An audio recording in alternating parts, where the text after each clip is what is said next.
Buenos días, hoy estamos en el conversatorio Industria de la Aviación en tiempos de pandemia. Vía Zoom nos acompaña nuestro invitado especial, el doctor Xavier Saint-Laurens, infectólogo, pediatra y miembro de la Comisión Asesora para el Coronavirus del MINSA. También contamos en la mesa principal con nuestro director general de Aeronáutica Civil, el capitán Gustavo Pérez Morales, y por parte de la Comisión para la Reactivación del Transporte Aéreo se encuentra con nosotros la licenciada Milagros González. Ella es jefa de normas y regulaciones, y también el doctor Servio Jaén, coordinador del programa Control Único de Seguridad. Déjenme comunicarles que hoy vamos a hablar sobre la apertura de aeropuertos en tiempo de pandemia.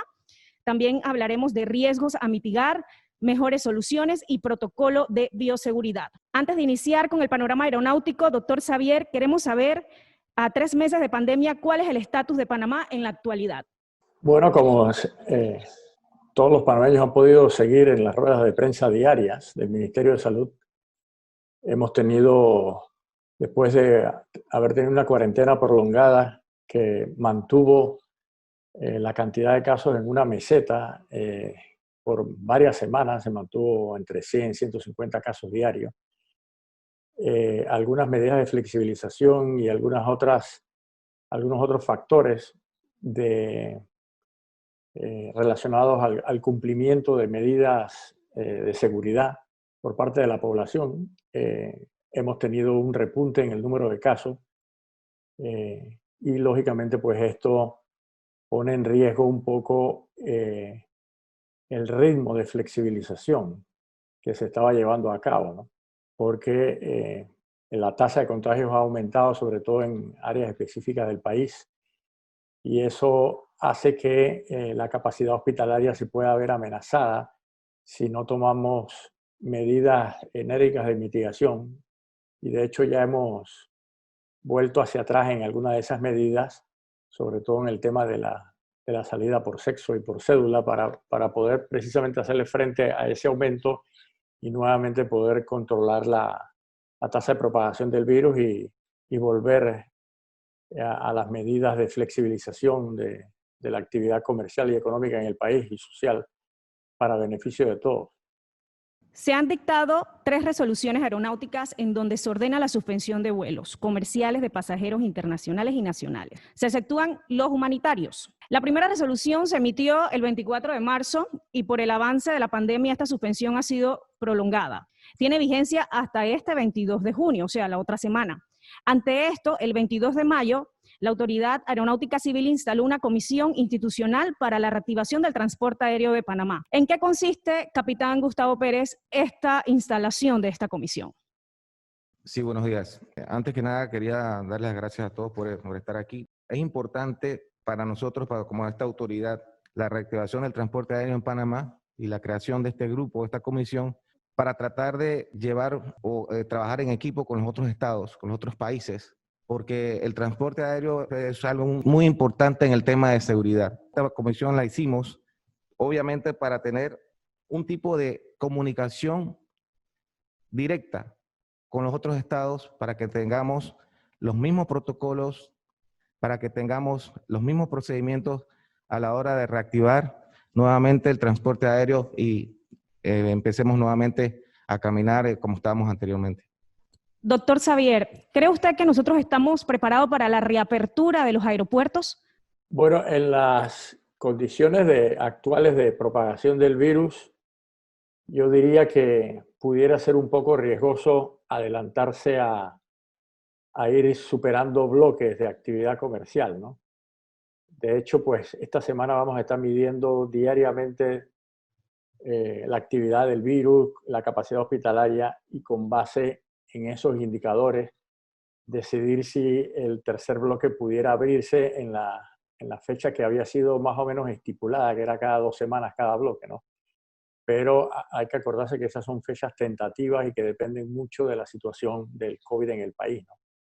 Así que ahora mismo todavía no hay ningún acuerdo, ninguna decisión sobre si va a ocurrir la apertura del tercer bloque en el tiempo que se había estipulado o estimado, o si va a sufrir algún retraso.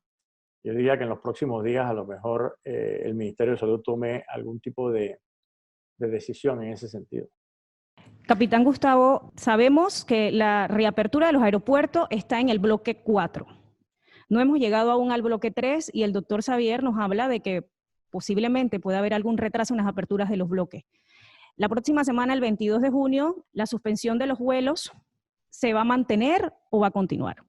Esa es una decisión que trabajamos en equipo, obviamente con el MINSA y con los otros estados. Nosotros pertenecemos a la región SAM, o la región de América del Sur. Estamos en un acuerdo o estamos en un contacto muy directo con ellos y trabajando en equipo y siguiendo las recomendaciones del Ministerio de Salud. Esto es algo muy cambiante que para nosotros es difícil tomar una fecha límite de arranque, porque todo está cambiando, cambia aquí en Panamá, cambian los diferentes países.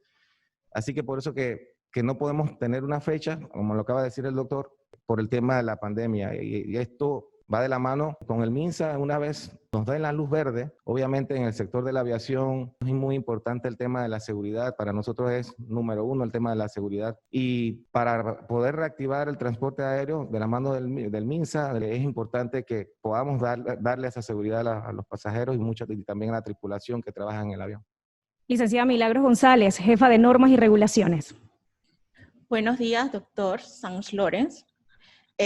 Como ya ha explicado el director general, se instaló la Comisión para la Reactivación del Transporte Aéreo, utilizando también como base lo establecido por el MINSA, también por la Organización Mundial de la Salud, y protocolos que se han elaborado en la región SAM, donde han participado paneles de médicos aeronáuticos y ya han elaborado un borrador con base a medidas de bioseguridad. Dentro de estas medidas de bioseguridad están tomar medidas por los pasajeros, los aeropuertos, los operadores aéreos y el personal que labora en el aeropuerto. Y aquí le voy a hacer una pregunta. ¿Ha establecido las entidades de salud a nivel local un protocolo que contenga medidas y su aplicación que garanticen o por lo menos mitiguen el riesgo de contagio a consecuencia de las actividades relativas al transporte masivo de personas? Bueno, la pregunta es bien pertinente, ¿no? Antes de contestar, yo creo que sería importante mencionar que una cosa son, por ejemplo, los vuelos humanitarios que se están desarrollando evidentemente por cuestiones precisamente humanitarias. Otra también son los vuelos necesarios de transporte para insumos, por ejemplo, vacunas, medicamentos, insumos hospitalarios, etcétera, que son de necesidad imperiosa en el país, ¿no? Así que ese tipo de vuelos está operativo, ¿no? Porque son vuelos realmente muy importantes para el funcionamiento de un país, de la actividad de salud de un país, y vuelos humanitarios de personas panameños que han necesitado pues repatriarse porque han estado mucho tiempo en otros lugares, ¿no? Y separar eso de lo que es la actividad comercial, que me imagino o de pasajero, ¿no? Que es más o menos la pregunta que se ha formulado recientemente, ¿no? El Ministerio de Salud no ha emitido guías específicas sobre medidas de bioseguridad en el transporte aéreo o en los aeropuertos, pero muchas de estas medidas generales que están en las páginas del Ministerio de Salud hablan de todas las medidas de bioseguridad, de protección que deben ser cumplidas por las empresas, ¿no? De forma bien general, ¿no? Yo estoy seguro que pronto pues, pudiera a lo mejor también haber boletines específicos para la seguridad aérea. Sin embargo, por ejemplo, hay muchas guías que se pueden seguir y que tanto las empresas de viajes como las autoridades de los aeropuertos pueden seguir estas recomendaciones y anexarlas a sus protocolos de manejo, como ya se ha hecho evidentemente, ¿no? Por ejemplo, la página de la Organización Mundial de la Salud tiene un capítulo precisamente para el transporte aéreo.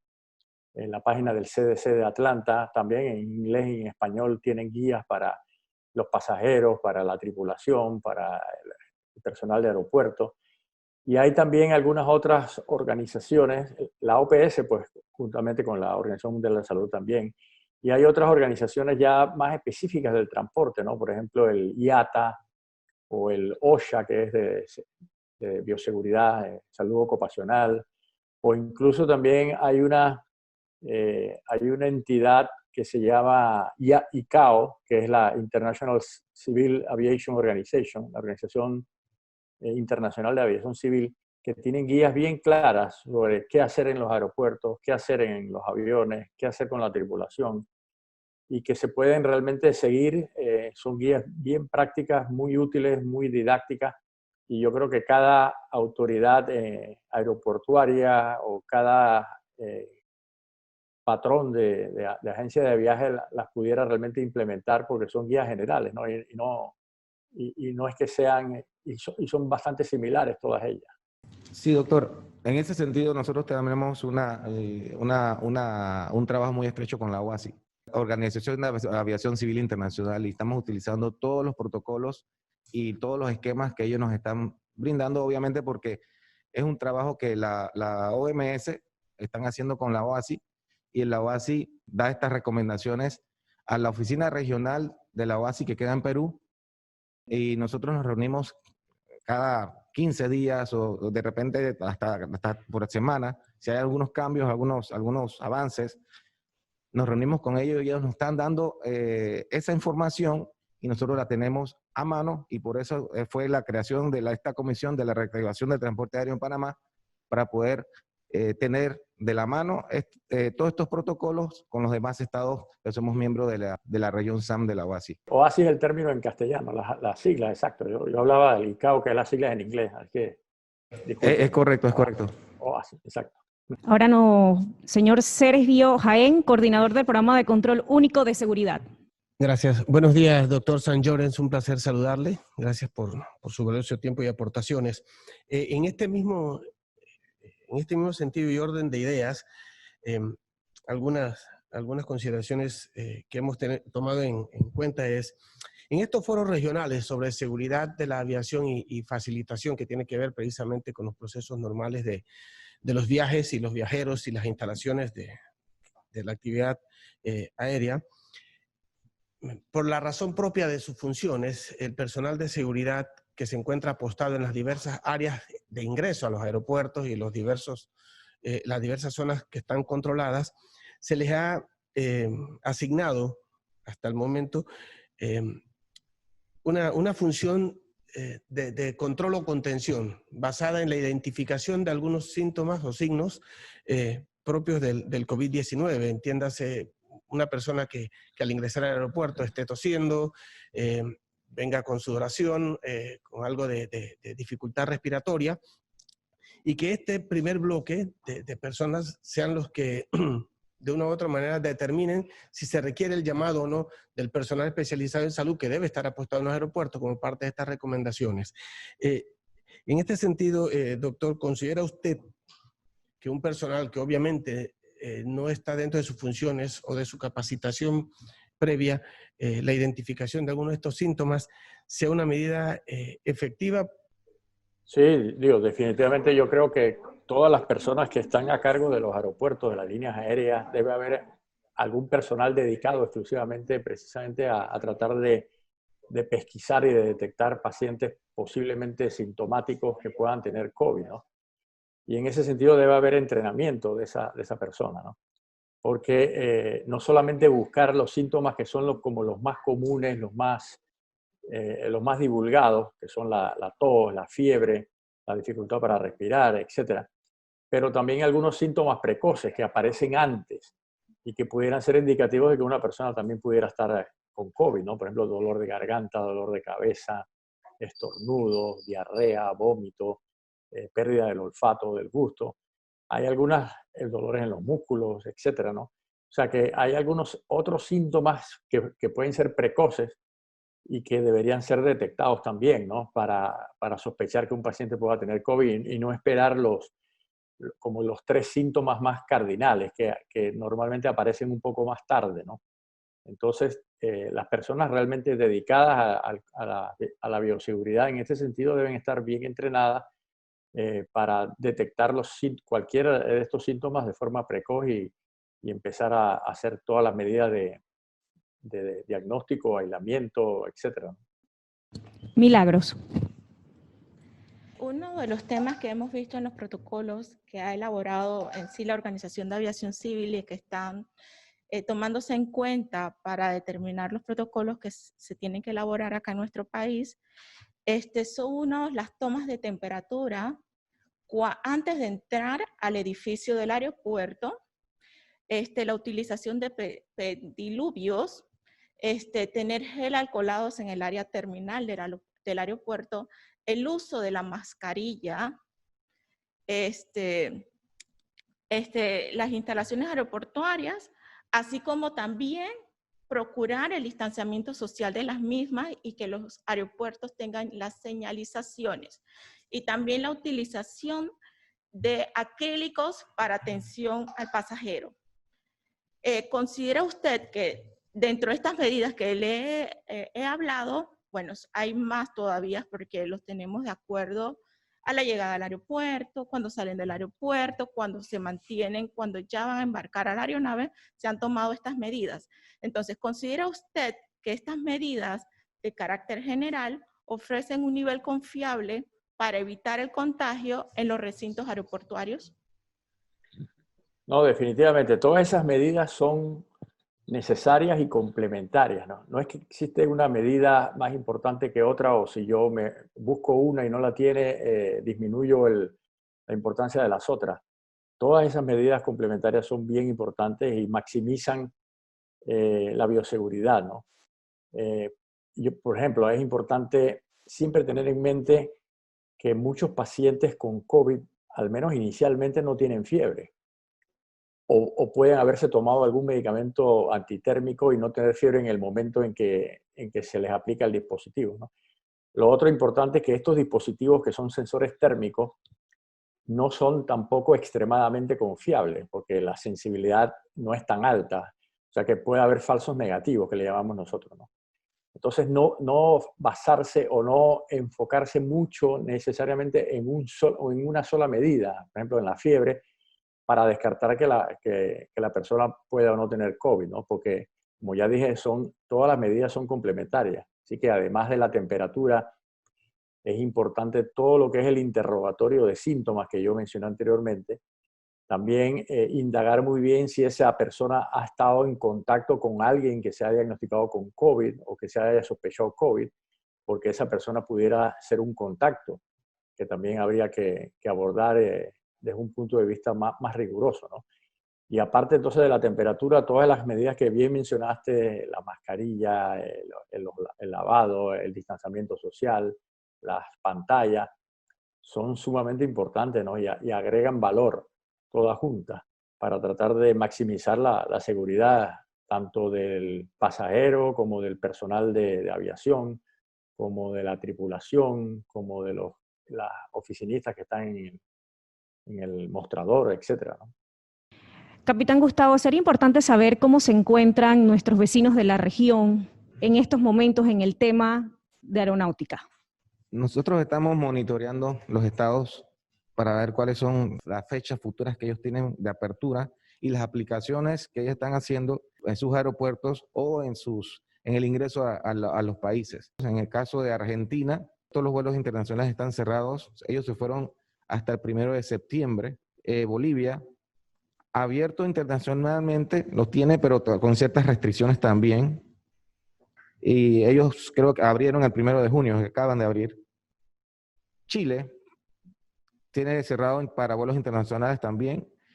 Los pasajeros no pueden ingresar a Chile, tampoco. Esto se aplica a nacionales residentes de Chile, pasajeros que traen ayuda humanitaria, pasajeros con visa diplomática. Ellos tienen su listado de cuáles son las observaciones para poder ingresar. Colombia, se fueron también hasta el 31 de agosto, que han cerrado los vuelos internacionales. Perú, cerrado vuelos internacionales. Cuba, cerrado vuelos internacionales. Venezuela, cerrado vuelos internacionales. Ecuador, abierto vuelos internacionales, pero también con sus restricciones. Desde la experiencia suya, doctor, ¿qué tan viable y confiable sería la aplicación de estas pruebas como elementos que minimicen el riesgo de contagio y nos sirvan como herramienta para considerar que los pasajeros que entran y salen de nuestro país lo hacen de manera biosegura? Bueno, las pruebas diagnósticas son muy importantes en detectar pacientes, o sea, personas potencialmente infectadas con el COVID, ¿no? Y entonces ahí maximizar las medidas de seguridad. Si bien uno debería pensar que cualquier persona con síntomas o no pudiera tener COVID, y de hecho todas las medidas de bioseguridad deben ser implementadas independientemente de hagamos prueba o no. Estas pruebas pues pueden ayudar aún más a maximizar esa bioseguridad y a reportar los casos y a obligar o a recomendar a esa persona que tiene que estar aislada en caso que salga positiva, y no solamente ella, sino buscar a todos sus contactos para precisamente hacer la misma actividad, ¿no? Así que las medidas diagnósticas son también importantes y agregan valor, ¿no? En ese sentido, pues hay diferentes técnicas diagnósticas y hay que saber un poco el objetivo de cada una de estas pruebas y su fiabilidad, ¿no? Para tratar de estar seguro de lo que estamos hablando, ¿no? Por ejemplo, una persona que tenga síntomas cualquiera que pudiera ser sugestivo de COVID, las pruebas que se hacen son básicamente de dos tipos. Una prueba que se llama de PCR, que detecta el genoma o el gen o el material genético del virus, que es la PCR, que es la que se usa comúnmente en los laboratorios y en muchas partes del mundo.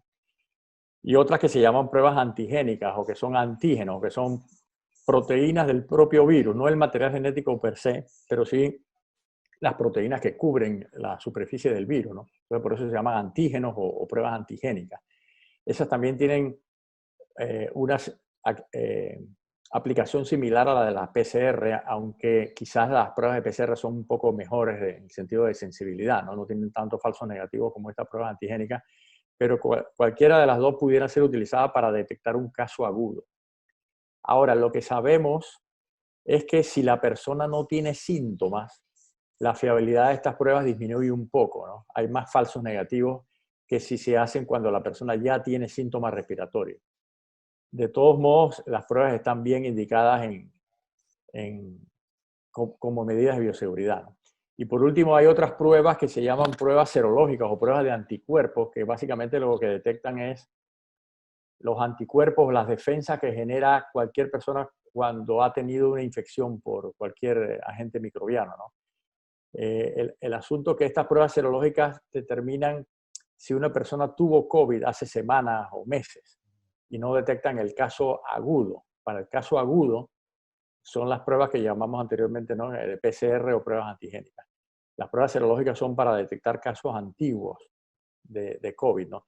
Y en ese sentido, pues estas pruebas serológicas pudieran tener una utilidad muy importante de cara al futuro, que es, por ejemplo, identificar qué persona ya tuvo COVID, aunque nunca lo supo o aunque nunca desarrolló síntomas, y pudiera ser inmune, o sea, pudiera no solamente no ser contagioso a nadie más, sino además esa persona a lo mejor ya tiene inmunidad y puede trabajar con bastante seguridad. Ese dato todavía no es concluyente porque se están haciendo estudios. Acordémonos que la pandemia tiene apenas 5 meses de haber empezado. Así que no sabemos si esa inmunidad va a ser a largo plazo o va a ser a corto plazo, ¿no? Por eso es que, si se acuerdan, pues en algunos medios de comunicación y algunos países querían hacer una especie de pasaportes de inmunidad o certificados de inmunidad, precisamente basado en estas pruebas serológicas. Eso todavía está en bastante discusión, pero es muy probable que en el futuro ya se tenga como algo más objetivo con respecto a estos potenciales pasaportes de inmunidad y que la gente pueda viajar pues con más tranquilidad. En ese sentido, se podría tomar un ejemplo en la aviación doméstica, ya que la aviación doméstica es un medio de transporte que tampoco no es tan grande como la comercial, que hay demasiadas personas reunidas en un avión grande, por decirlo, cientos de personas. Pero a la aviación doméstica en sentido hay aeronaves de 4, 6 personas, o se podría buscar una manera de iniciar por lo menos la aviación doméstica manteniendo un control de de pasajeros, por decirlo así, como utilizarlo como un ejemplo para lo que podamos utilizar después en la aviación comercial? No, definitivamente no. Definitivamente hay que ir aprendiendo de las experiencias exitosas de otros países en temas de aviación. Hay muchas organizaciones que apoyan a la aviación en materia de bioseguridad y hay algunos países, sobre todo por ejemplo en Europa o en Asia, que ya han adelantado medidas de apertura en los aeropuertos, en sus vuelos. Entonces uno puede tomar todas esas experiencias exitosas para aplicarlas a nuestros países, ¿no? Pero como bien se señaló antes, es bien importante los acuerdos regionales, ¿no? Porque a veces podemos tener un país que está saliendo de la pandemia y otros que todavía están con distintas evoluciones de la pandemia, ¿no? Doctor, para ir concluyendo, últimas recomendaciones que le da usted como infectólogo y asesor del MINSA a la Comisión para la Reactivación del Transporte Aéreo aquí en Aeronáutica Civil. No, la recomendación básicamente es que todas las autoridades de aeropuertos y todas las representantes de líneas aéreas tengan todos los protocolos de bioseguridad bien claramente establecidos, que tengan personal entrenado para hacerle frente a la detección de potenciales pacientes y que apliquen todas las medidas de bioseguridad recomendadas.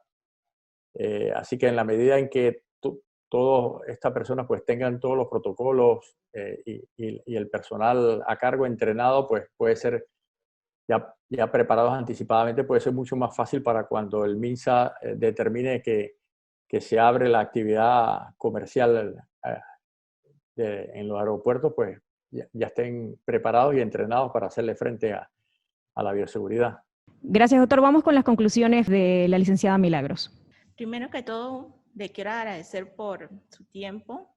Es importante todas las medidas que nos acaba de mencionar.